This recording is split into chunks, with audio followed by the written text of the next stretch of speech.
Olá, meus queridos alunos, professor Sinelli Rebouças de Ciência, tudo bem? Vamos dar andamento, então, às nossas aulas. Lembrando que nós já fizemos revisões dos capítulos 1, 2 e 3 e agora nós estaremos trabalhando os dois últimos capítulos desse livro 1, no caso o capítulo 4 e o capítulo 5. Estaremos focando nessa aula agora o capítulo 4. Lembrando, esse capítulo vai ser dividido em duas aulas. O primeiro momento e o segundo, onde estaremos trabalhando aspectos relacionados às máquinas térmicas. Ok? Preparados? Vamos começar a nossa aula? Então, capítulo 4, máquinas térmicas no desenvolvimento da economia. Primeiro, vamos falar um pouquinho sobre o contexto histórico da utilização das máquinas térmicas para a economia, principalmente na Revolução Industrial. Então, o seguinte, desde a primeira Revolução Industrial, quando as primeiras máquinas a vapor começaram a ser inseridas nas fábricas, até atualmente elas são utilizadas de forma bem ampla, né? Então a sua utilização somente cresceu e são utilizadas até hoje em dia. Então as máquinas térmicas que utilizam a energia térmica para gerar movimento são utilizadas até a atualidade, porém elas tiveram seu advento, ou seja, a sua invenção e sua popularização a partir da Revolução Industrial, contribuindo bastante. Em qual sentido ela contribuiu? Na Revolução Industrial, essas máquinas contribuíram no processo em relação ao aumento da velocidade de produção e também em relação à diminuição da força humana aplicada.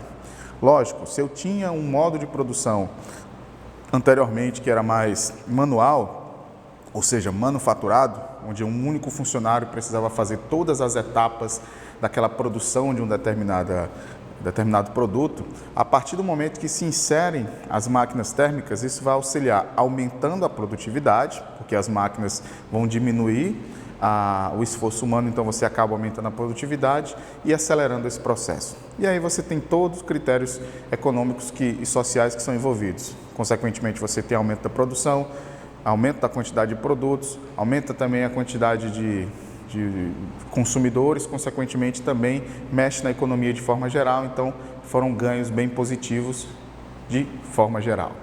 Essa mudança teve início com o uso das máquinas simples e segue até hoje, como eu já disse, as máquinas a vapor e hoje as máquinas térmicas, que também são máquinas a vapor, é um tipo de máquina térmica, mas naquele primeiro momento se popularizou bastante as máquinas a vapor.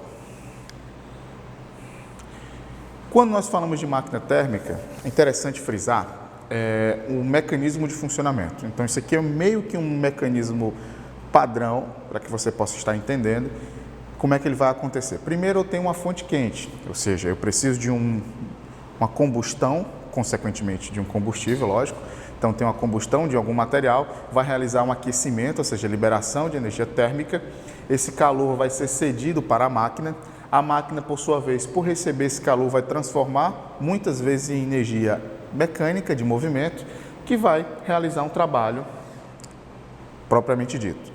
E essa fonte de calor que vai exceder, no caso que vai ser emitido pela máquina, ela vai ser cedida para uma fonte fria para que haja um resfriamento e aí você conclua um determinado ciclo.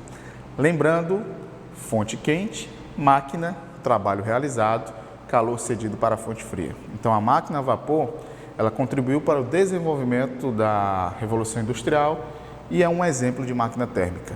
Vamos ver esse processo aqui de uma forma mais prática, como é que acontece em uma máquina. Então, nós temos aqui um exemplo de uma máquina a vapor. Como é que vai acontecer? Nós temos uma região que vai acontecer a queima do combustível. Então, um exemplo, eu posso estar colocando aqui carvão, lenha, carvão mineral, vegetal, né? Qualquer tipo de combustível que vai proporcionar essa combustão. Ao realizar essa combustão, que é a fonte quente, esse calor vai ser liberado para a água, que vai se encontrar em uma caldeira. Nessa caldeira eu tenho água. Se a água está em contato com a temperatura elevada, ou seja, com o calor, o que vai acontecer?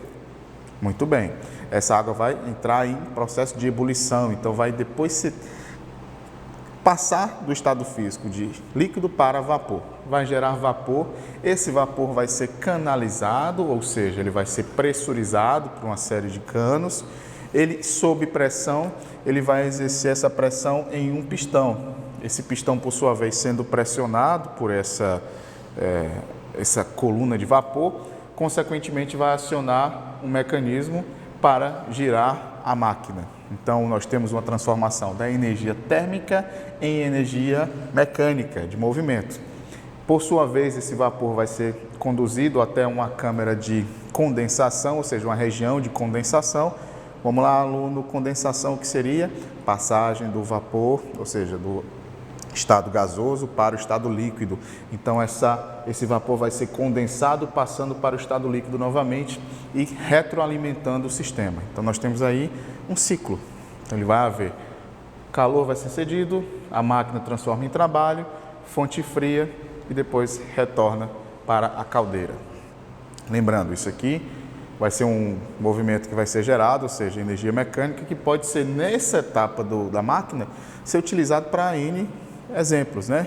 Para girar uma turbina, girar um gerador, uma roda d'água, bombear uma água para um determinado local. Então, a máquina, partindo do princípio da emissão do calor até a transformação em energia mecânica, vai ser várias utilizações diversas que podem ser aplicadas.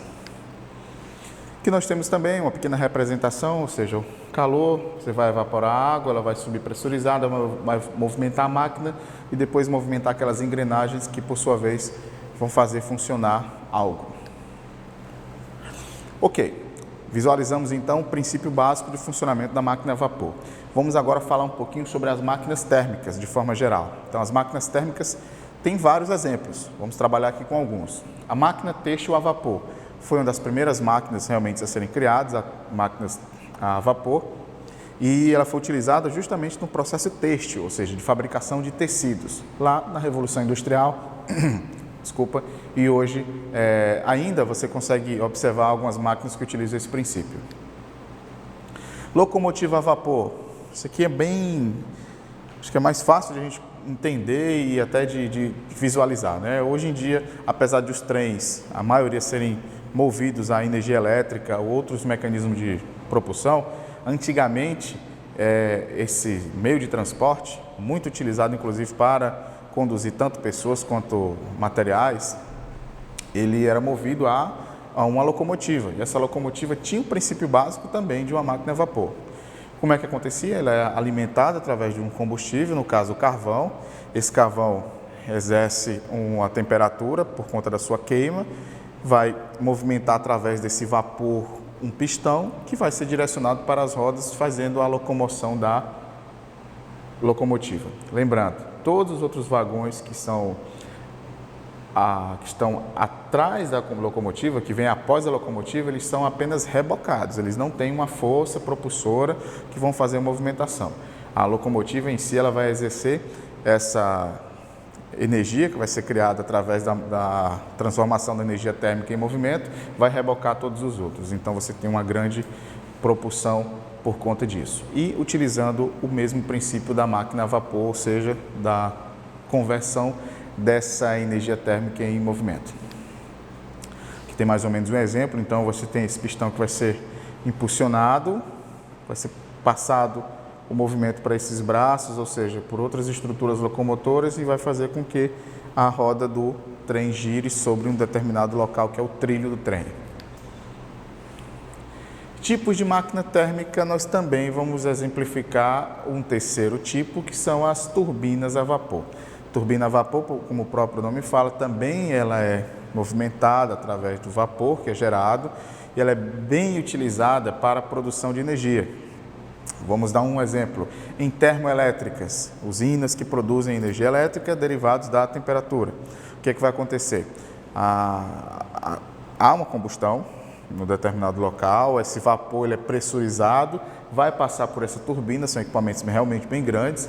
Essa turbina vai girar em uma rotação altíssima, que por sua vez vai gerar esse movimento para um gerador de energia elétrica que gera energia, que depois é conduzido até os lares de vocês, que vocês utilizam para as atividades mais básicas e mais simples do seu dia a dia, né? Carregar um celular, ligar sua TV. Então, essa energia ela pode ser derivada. Se for de uma usina termoelétrica, ela passou em um determinado momento por uma turbina que fez esse processo.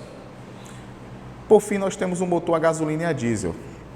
Costumo dizer que é um motor a combustão, podemos dizer assim, porque não necessariamente ele vai ser movimentado somente com a combustão da gasolina e do diesel. O álcool também, que é um biocombustível, ele pode ser utilizado para esse processo. Como é que funciona? Isso aqui é um dos mais difundidos que nós temos, inclusive a maioria dos veículos que hoje trafegam tem essa utilização, uma motocicleta, um carro, um caminhão, um ônibus, todos vão trabalhar basicamente com esse mesmo princípio. Como é que ele funciona? Nós temos aqui uma exemplificação de um motor, né, de uma parte do motor. Então nós temos aqui a parte do bloco do motor, que em uma determinada situação vai ser colocado, injetado combustível. Lembrando, aquele combustível que vai para o motor não é o combustível que você abastece líquido, ele vai apenas o vapor do combustível. Então o vapor do combustível junto com o ar, lembrando que o oxigênio é necessário para realizar a combustão, ele vai entrar em uma determinada região de uma câmara de queima. Você tem uma vela de ignição que vai disparar uma faísca, que nós chamamos, no caso da centelha. Então você tem vapor de gasolina, ou seja, combustível, oxigênio, que é um comburente que é necessário, e tem o fogo, a faísca. Isso vai gerar uma explosão. Então há uma explosão dentro dessa câmara de queima que vai impulsionar esse pistão para baixo. Então esse pistão desce por conta dessa explosão. Lembrando, o motor está funcionando do carro, ele está havendo explosões diretas, uma atrás da outra, porém são explosões controladas, tem a questão da octanagem do combustível, então tem todo esse controle. O carro tem que estar reguladinho para que isso não aconteça, dele estar fora de tempo, né, dando aqueles papocos maiores, então tudo isso vai influenciar. E aqui ele vai impulsionar esse pistão, que vai movimentar um virabrequim, que é uma peça que vai transmitir esse movimento para as rodas, fazendo com que o carro funcione de forma como nós conhecemos. E depois, quando o pistão volta, esses gases são liberados pelo escapamento. Então sai pelo coletor do caso do escapamento, que vai ser liberado na atmosfera. Lógico, passando por alguns filtros, alguns catalisadores, evitando uma maior poluição. Então, basicamente, esse motor vai funcionar dessa forma. Também transformando a energia térmica da explosão do combustível em movimento, então gerando o movimento do carro. Então, finalizamos a primeira parte do capítulo 4. Nós falamos sobre a questão das máquinas térmicas. O que é que nós observamos? O surgimento das máquinas térmicas, principalmente na Revolução Industrial, que trouxe um grande benefício para a população de forma geral, como o ganho da produtividade e a diminuição do esforço humano nessa produção. Nós também falamos um pouquinho de como funciona a máquina térmica, principalmente a máquina a vapor, e demos 4 exemplos de máquinas térmicas. Vamos lembrar? Locomotiva a vapor, máquina têxtil a vapor, turbina e o motor a combustão, motor a diesel ou a gasolina. Explicamos o funcionamento e basicamente é isso. Então, estamos ao término então, da primeira etapa do vídeo do 4º capítulo. Em instantes, nós teremos o vídeo sequencial que vocês podem estar acompanhando também. Muito obrigado, até mais.